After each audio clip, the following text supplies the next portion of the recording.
Hello and welcome to another episode of A Closer Look.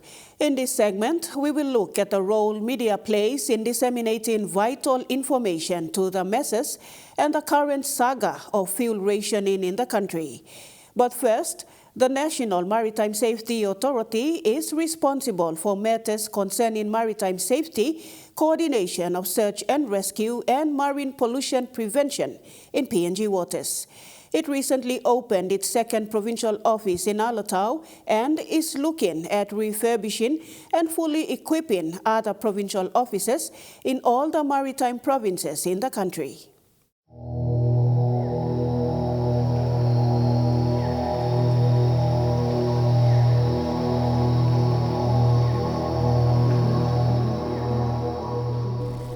The National Maritime Safety Authority, or NMSA, has its presence maintained in 7 maritime provinces across the country.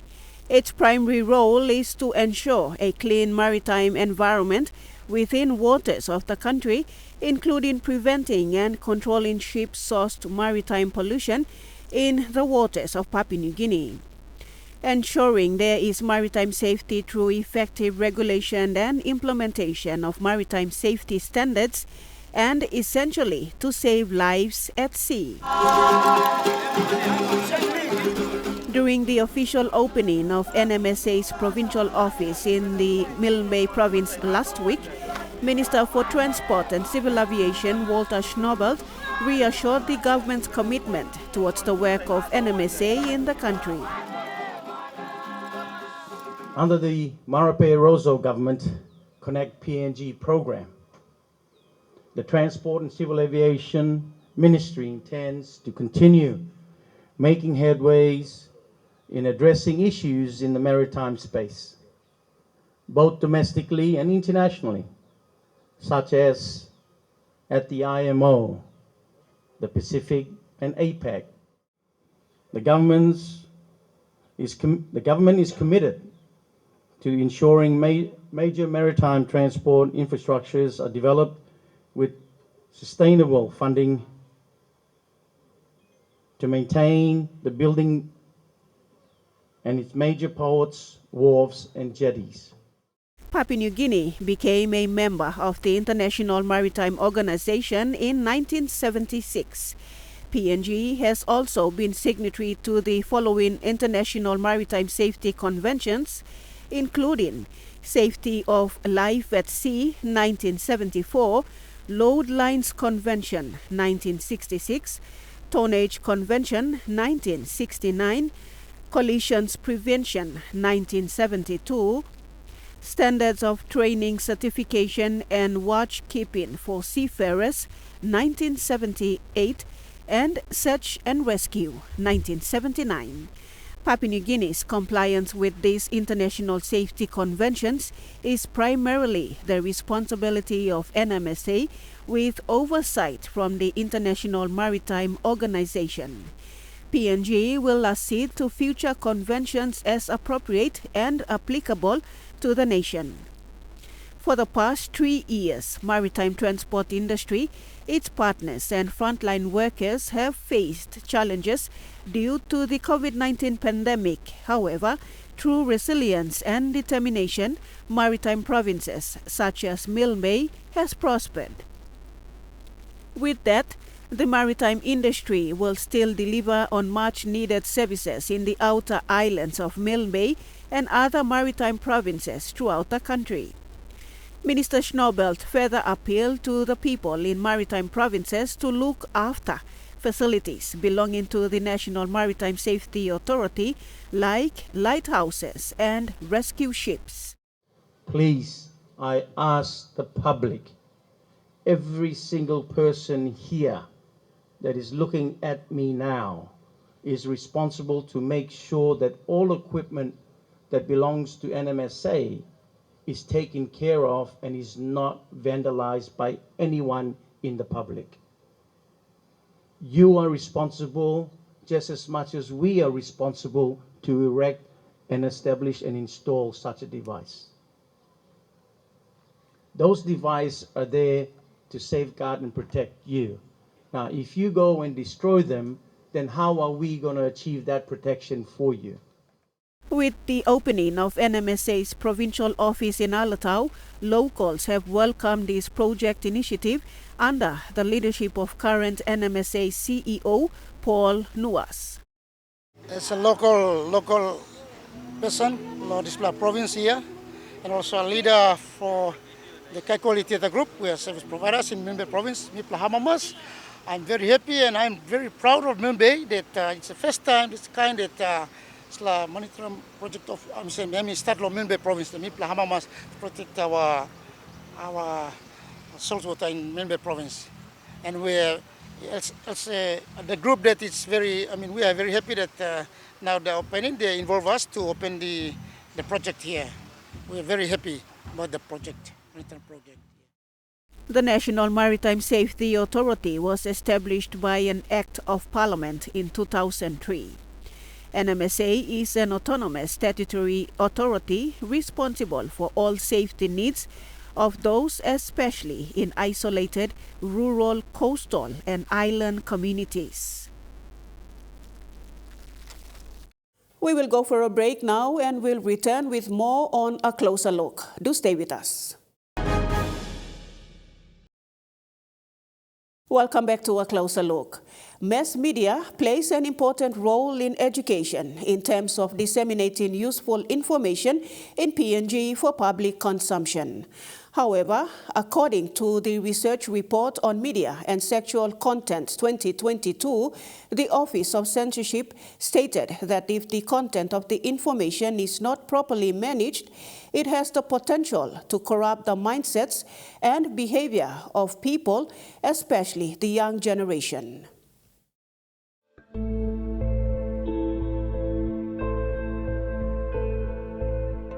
The research report on media and sexual content 2022 was materialized from a series of field research undertaken by the research team in selected schools located within 4 regions of the country in 2020.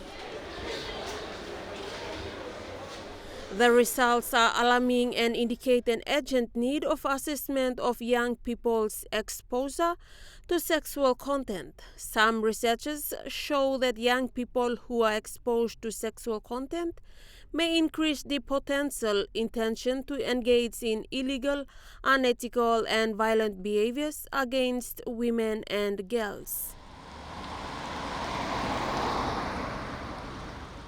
The fundamental reason why schools were targeted was because inappropriate use of any form of media, especially from mobile phones, may cause a child's grades to fall and eventually drop out from school. Chief Censor Jim Abani says this is a serious concern because it poses a threat to the future development of this country. Really, it's all about young children that we are targeting to see what the technology is doing. And you can see the moral fabric of our society is declining very fast because of the culture that we are adapting from what is happening throughout the globe. The data for accessing information on internet is becoming cheaper, but some information is not helpful to the young generation.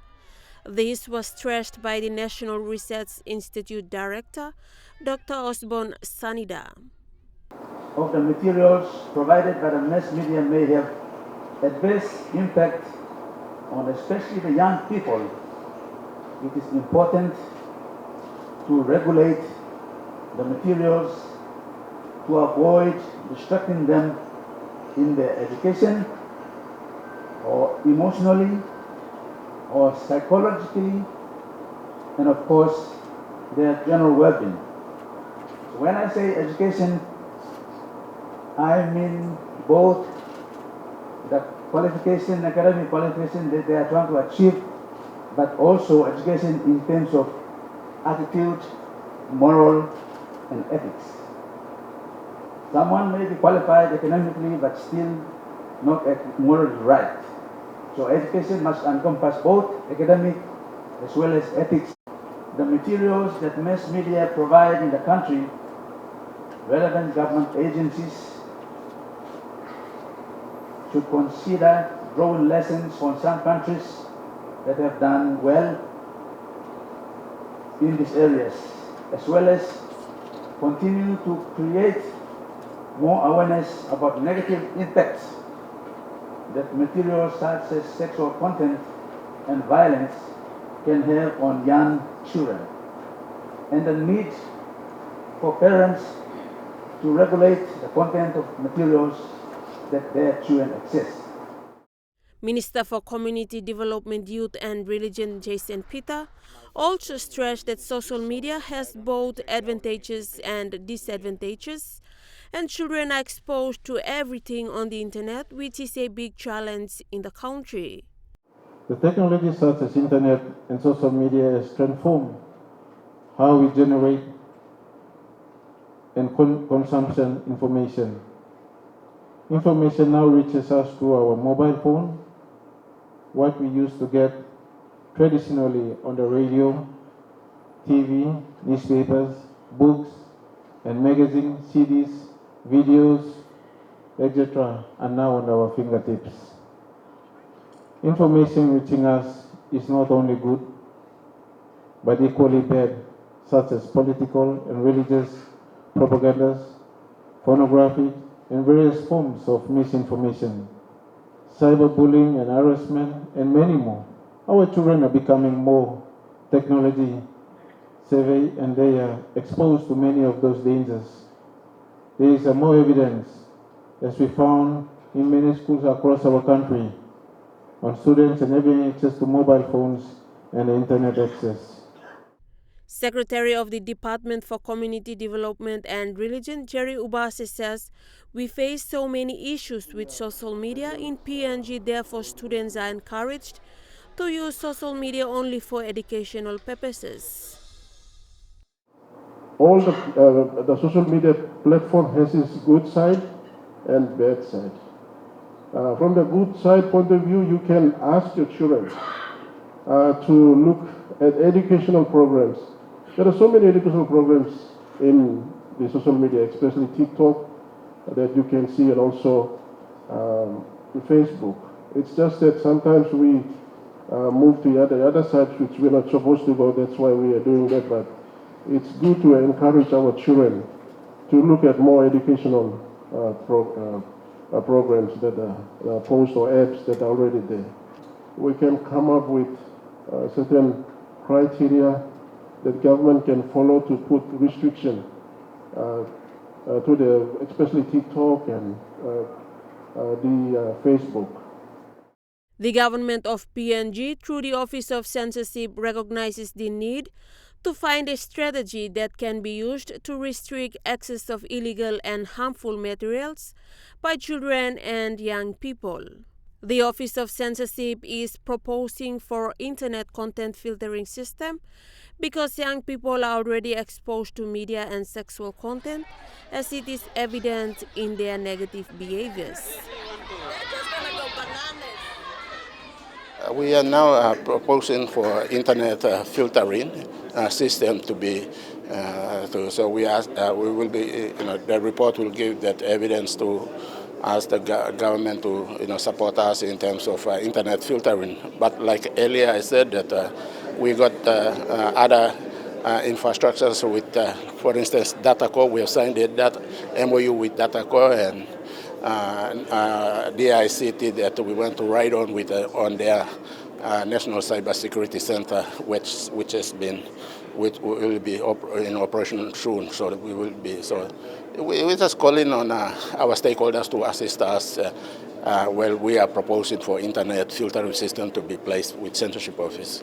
The research on media and sexual content has found strong reasons to emphasize on protecting Papua New Guineans from immoral, indecent online and mass media contents, and support the idea to filter the internet content for the country. The Office of Censorship is now calling on all the stakeholders to assist them in addressing these issues identified in the report.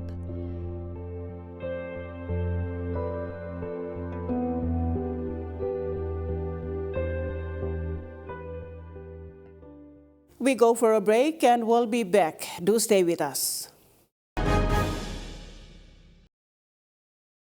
Welcome back to a closer look. Fuel shortage has been a grave concern in recent weeks.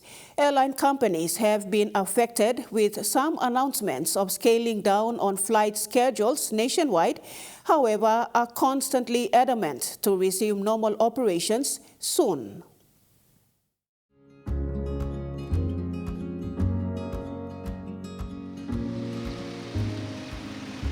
The saga of fuel rationing in the country started early this year with the only monopoly supplier of fuel, Puma Energy PNG Limited, announcing fuel rationing for petrol, diesel and jet fuel. In February of this year, some fuel service stations in main suburbs of Port Moresby started rationing fuel, selling only 20 kina worth of fuel to motorists.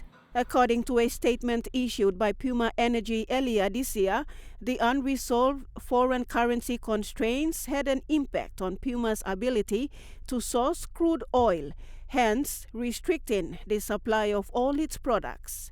In his January statement, Prime Minister James Marape made known that the state will be looking at producing petroleum products for the country's own resources instead of importing.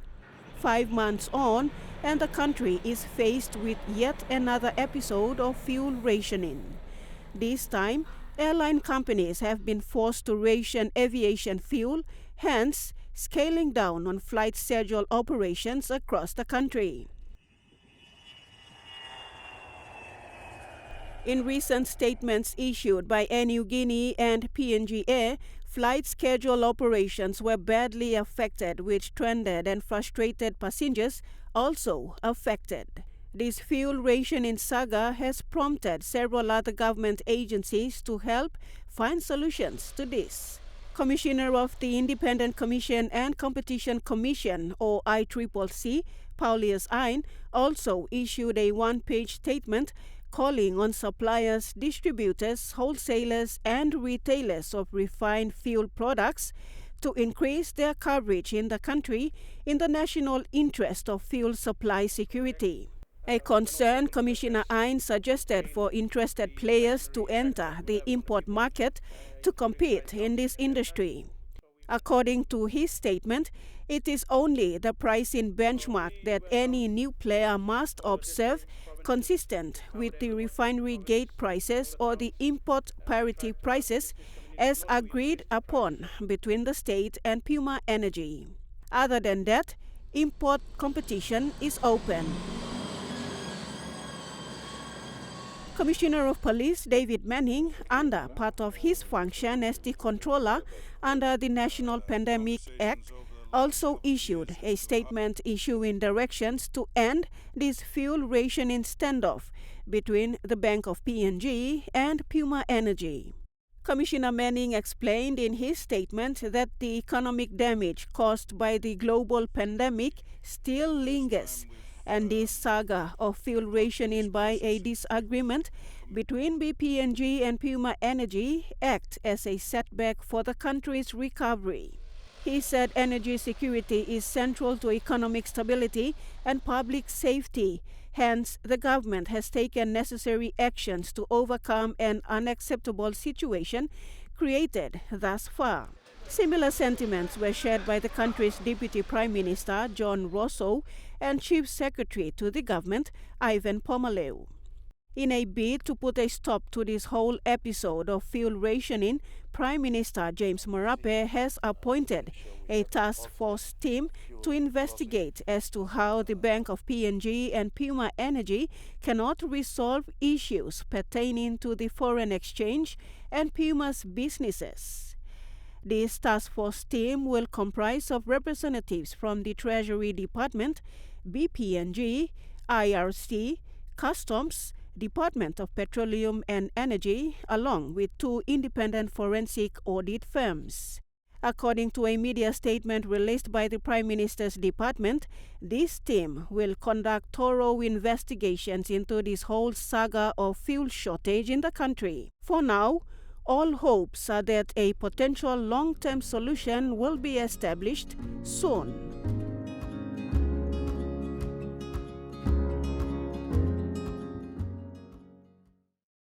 And that's all for a closer look for this week. Be sure to join us again next week for another episode.